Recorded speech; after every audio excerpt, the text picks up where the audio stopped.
우리 이제 다음 얘기할게. 갑자기. 야구도 위기 상황 아닙니까? 네. 네, 사실 야구는 실리콘밸리 은행보다 더 심각한 상황에 빠져 있는 그러니까 것 같습니다. WBC가 이제 우리나라는 3회 연속 1라운드 탈락이라는 불명예를 안고 끝났어요. 그래서 지금 그렇습니다. 한국 야구에 대한 비난이 좀 쇄도를 하고 있고 KBO가 이제 공개 사과까지 했습니다. 왜 그렇죠. 이렇게까지 됐을까요? 뭐 사실 어떤 스포츠든지 간에 네. 계속해서 성적이 좋지 않다면 뭐 그 원인은 분명하게 있는 거죠. 뭐 리그의 부실화라든지 아니면 저변 확대에 실패했다든지 뭐 여러 가지 문제가 있을 겁니다. 근데 뭐 저도 이게 WBC 중간 중에는 사실 제가 야구를 되게 좋아하거든요. 네. 근데 올해는 왠지 이렇게 보고 싶은 생각이 잘 안 들더라고요. 이유가 있었어요?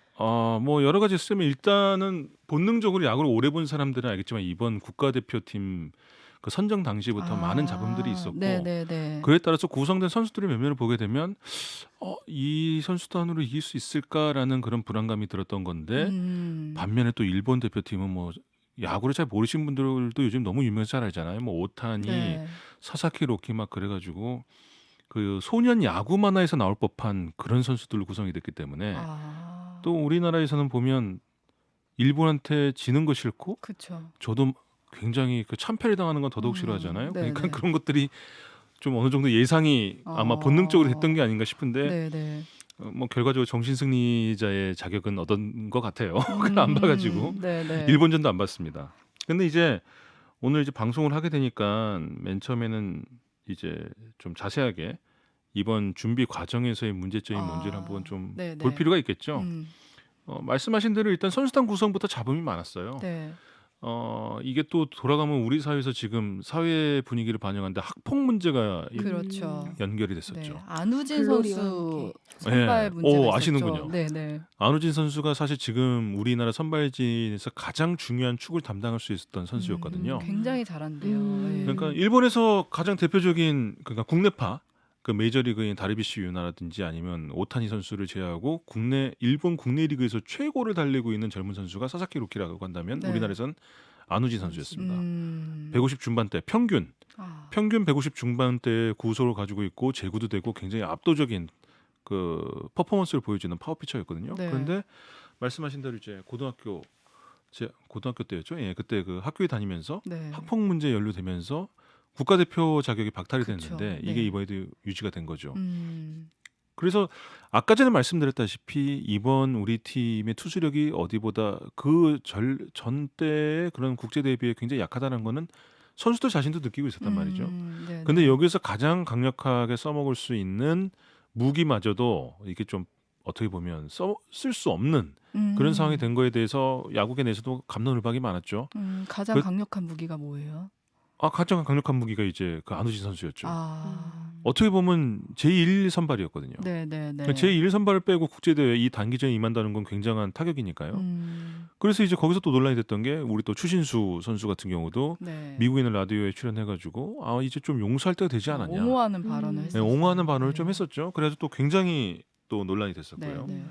어수선했어요. 거기서부터. 기세가 좀 꺾일 수밖에 없는 상황이었네요. 여러 그렇죠. 논란에 휩싸이면서. 그러니까 지금 네. 이번 대회에서 안우진 이슈는 사실 뭐 예전 대표팀을 보자면 뭐 유현진 선수가 과연 이게 참여하느냐 마느냐, 이승엽 선수가 참여하느냐 마느냐, 그 정도 비중이었다고 봐도 과언이 아니었을 거예요.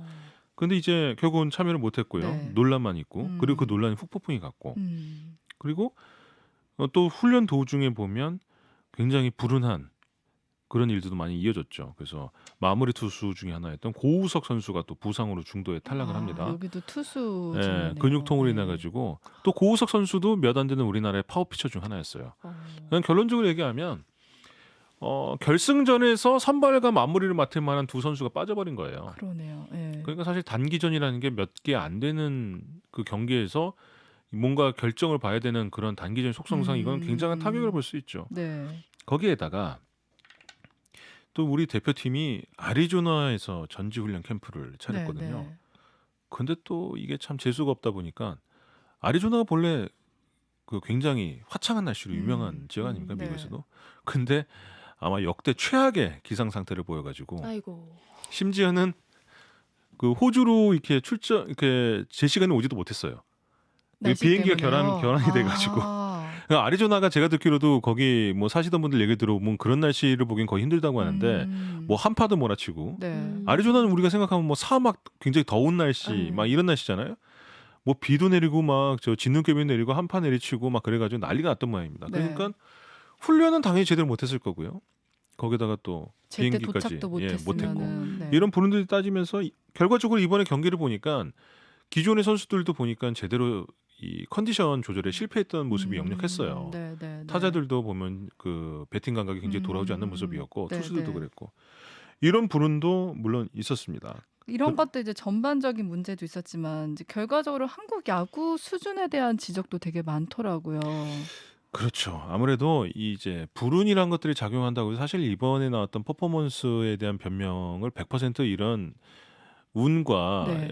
뭐 한 번에 이 단발성으로 치부하기 힘들었던 게 경기 내용이 너무 안 좋았어요. 그리고 호주에서의 패배 자체가 너무 치명적이었죠. 뭐 그러니까 지금 제가 그래서 이번에 뭐 보면 유튜브를 비롯해 가지고 네. 뭐 모든 그 야구는 또 우리나라에서 가장 인기가 그렇죠. 많은 스포츠니까 네, 네, 네.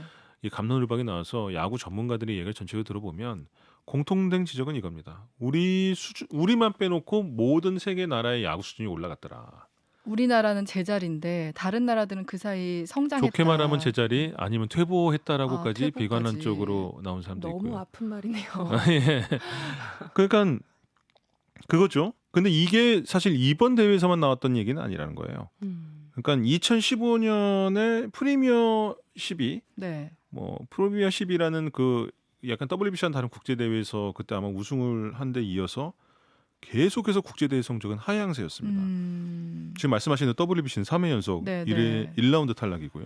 제가 기억하는 우리나라 야구는 2008년 그 베이징 올림픽 때 금메달 그렇죠. 땄던 그 영광의 순간을 기억하는 저로서는 이번 결과가 너무 좀 놀랍긴 했거든요. 그때가 사실은 제일 황금기였다고 볼 수 있었겠죠.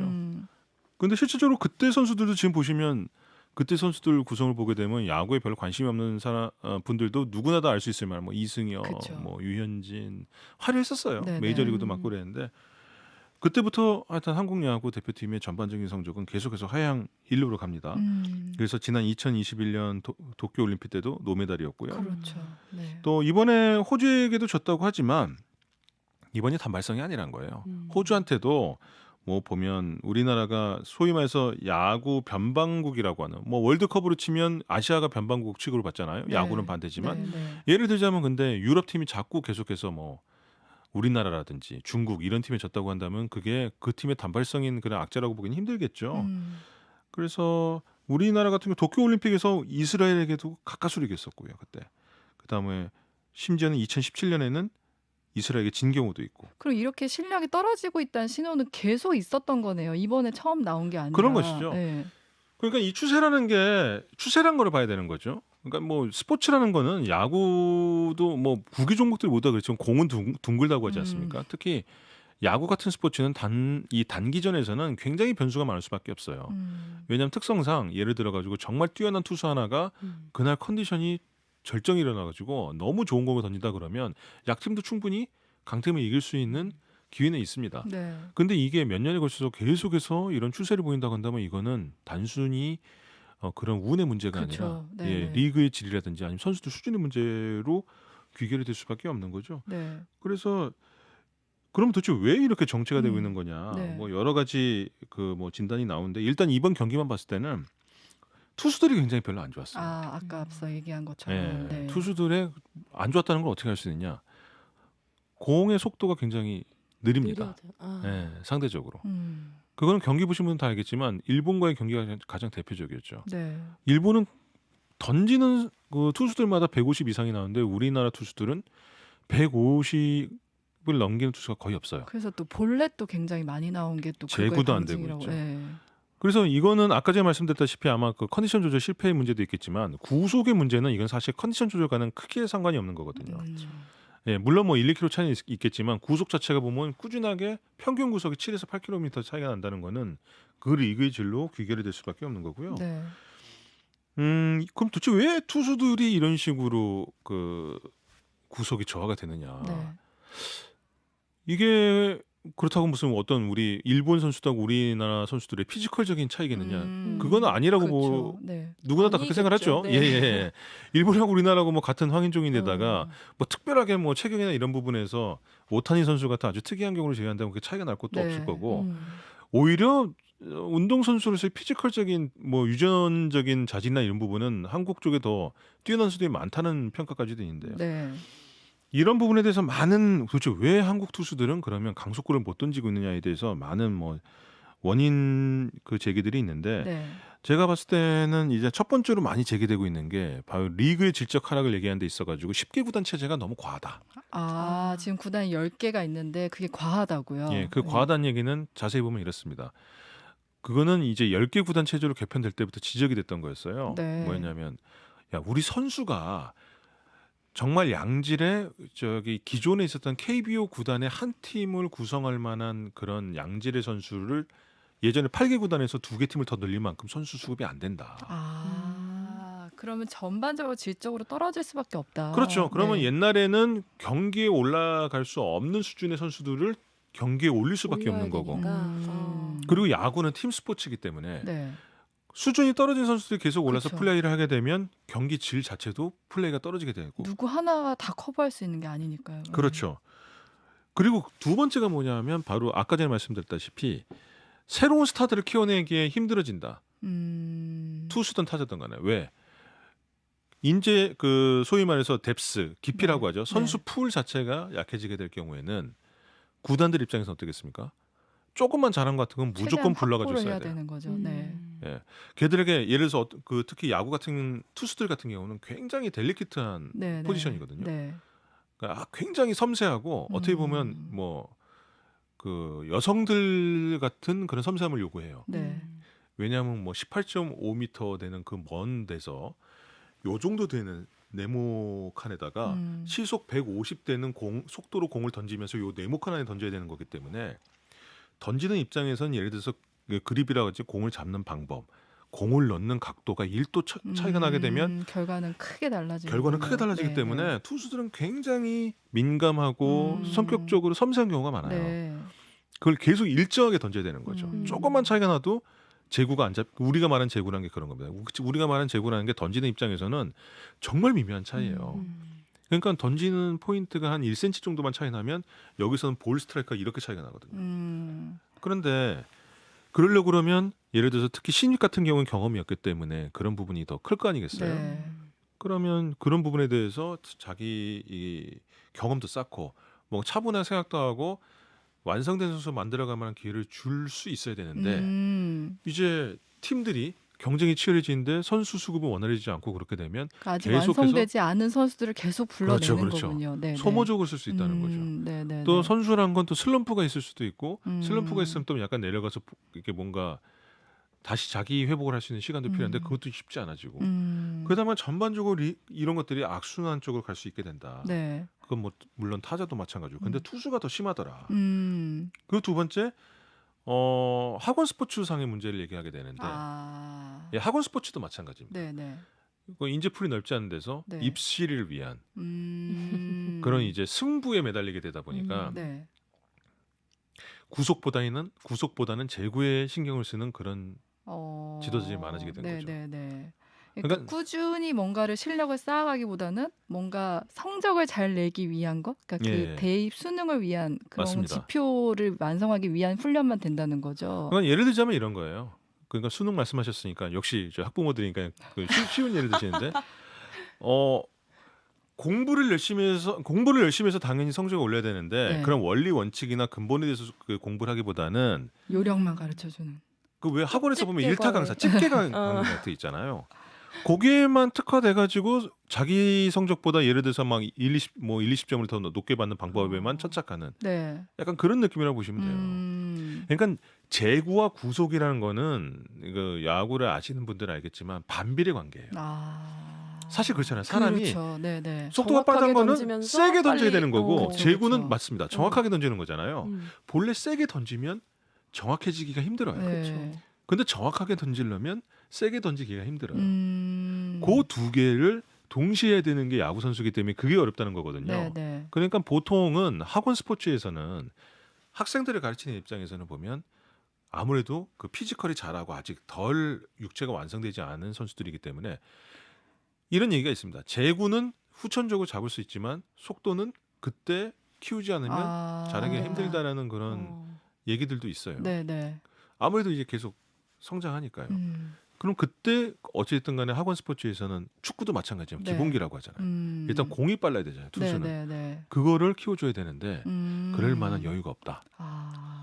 그러니까 계속해서 그 성적이 잘 나와야 되니까 제구 쪽에 좀 더 지도자들이 관심을 쏟게 되고 그렇죠. 그러다 보니 이제 일본 같은 무슨 괴물이라고 불릴 만한 160 막 이렇게 던질 수 있는 친구들도 보면 좀 더 제구에 신경 쓰다 보니까 어릴 때부터 신경 쓰다 보니까 그게 던질 만한 기회를 박탈당한다. 네. 뭐 이런 지적들도 있는 거죠. 그러니까 문제가 어디 하나에서 나온 게 아니라 여러 개가 이제 복합적으로 나온 지금의 야구 현실인 것 같은데 그러면 이제 어떻게 하면 좀 나아질까?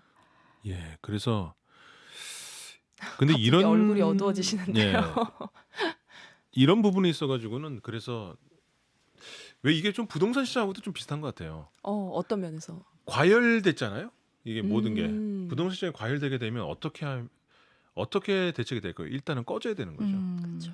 예, 그건 그리고 되게 무슨 대책이라기보단 사실 되게 순리인 겁니다. 네네네.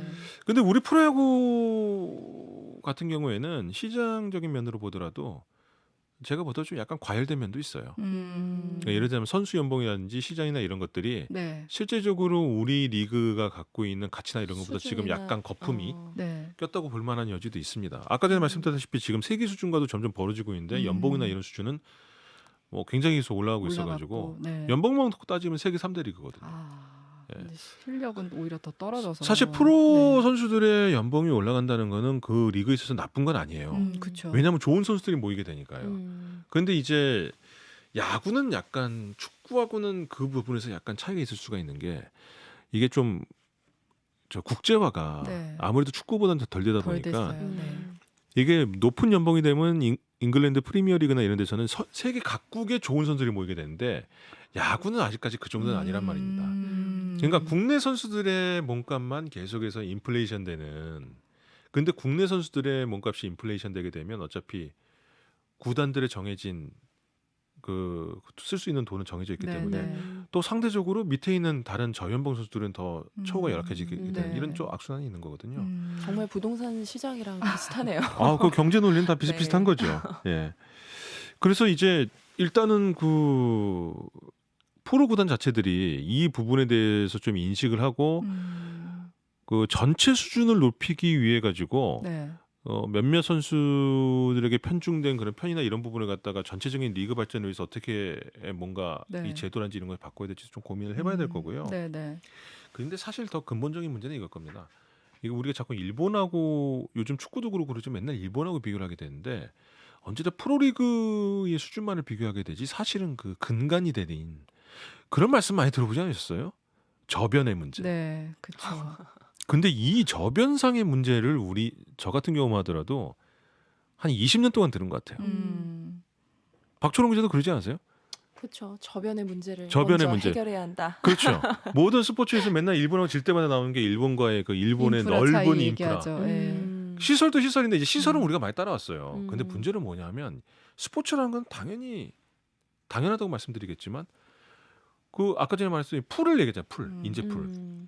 이거를 즐기는 사람이 넓어질수록 당연히 잘하는 사람이 나올 확률이 그쵸. 높아지겠죠. 높아지죠. 네, 근데 그러자 보면 이제 학원 스포츠를 많이 얘기하게 되는데 우리나라 학원 스포츠의 저변이라는 게 일본하고 비교해 보면 아직까지도 그 격차를 줄이기는커녕 더 벌어지고 있다. 그런 건가요? 그러니까 서울대를 가고 막 이런 똑똑한 학생들은 많이 쏟아져 나오는데 노벨상을 타는 사람은 없는 약간 그런 예. 느낌 아닌가요? 그 모든 거를 다 교육으로 취하려면 이렇게 굉장히 쉽게 이해가 돼요. 근데 우리 스포츠를 맞죠? 보세요. 보면 이제 축구 같은 경우도 그런 얘기가 나오는데 축구도 손흥민 선수, 막 김민재 선수, 그다음에 예전에 박지성 선수 그러면 정말 잉글랜드 프리미어리그에서 탑급이 되는 팀에서 뭐 확고한 주전. 그다음 심지어 뭐 손흥민 선수는 지난해 같은 경우 득점왕까지 하고, 그러니까 톱 레벨의 선수들은 한국 선수들이 꽤 있어요. 근데 전반적인 수준에서 보면 그 유럽파 선수들 다 따져보면 일본이 훨씬 더 많습니다. 그러니까 밑에를 받쳐줄 만한 기반이 지금 아직은 없는 거죠. 그러니까 네. 한국은 개인기, 일본은 시스템. 그리고 손흥민 선수는 사실 보면 한국인이지 한국 프로축구가 배출한 선수는 아니에요. 뭐 그러네요. 혼자 네. 훈련을 해서 그러니까 뭐 유소년 때부터 보면 함부르크 들어가지고 거기서부터 네. 독일 축구 시스템을 따라가지고 그렇게 아, 된 거죠. 그러니까 음. 한국인이 음, 유럽 축구 시스템에 따라가지고 그렇게 최고의 선수가 된 것이 사실 한국 프로축구 선수가 간 쪽은 지금 한 김민재 선수 정도 빼놓을 건 없는 거거든요. 네네네. 야구도 마찬가지입니다. 근데 이제 일본 같은 경우는 제가 듣기로도 그 초등학생부터 해서 중학교, 고등학교 때까지 그 부활동이 굉장히 잘 돼 있기 때문에 네. 왜 요즘에 그 공전절한 인기를 끌었던 슬램덩크 아시잖아요. 네네네. 거기서도 보면 아무도 신경 안 쓰는 안경 선배라고 있습니다. 그 안경 선배라는 사람의 경우에 보자면 고등학교 2학년 때까지 농구부 활동으로 전국 그 대회까지 나오고 다 그렇게 노력을 하다가 3학년에 은퇴를 해요. 왜? 대학교 들어가기 위해서. 아. 근데 이게 굉장히 보편화된 그런 음. 프로세스란 거예요. 네네네. 우리나라에서는 상상을 못 하잖아요. 그쵸. 그러니까 그렇게 하던 친구들 중에서 보면 또 야구 프로 선수가 나오고 농구 프로 선수가 나오고 그랬다는 거니까 네. 이런 저변 확대 있어가지고 좀 아까 전에 말씀드렸다시피 우리나라 선수들의 학원 스포츠의 그 질을 낮추는 것 중에 하나가 네. 그 과도한 입시 경쟁 체제 그런 부분이 있는 거거든요. 네네. 이런 부분에 대한 근본적인 좀 개선 네. 사실 이런 것들이 더 선행되지 않을까 싶습니다. 그러니까 오늘 얘기를 들으니까 이제 그 야구 인재 양성 시스템부터 좀 잘못됐고 또 지금 구단들의 문제도 있는 것 같고 여러 복합적인 문제가 있는 것 같아요. 일단 KBO가 이번에 뭐 좀 뼈저리게 좀 반성하는 메시지를 낸 만큼 이번을 계기로 좀 한 단계 더 나아지고 다음에는 이제 국민들 실망시키지 않고 좀 더 나아지는 모습 보였으면 좋겠다 이런 말로 마무리하면서 오늘 뉴스 속속 여기서 마무리할게요. 두 분 나와주셔서 감사합니다. 고맙습니다. 네, 감사합니다. 감사합니다.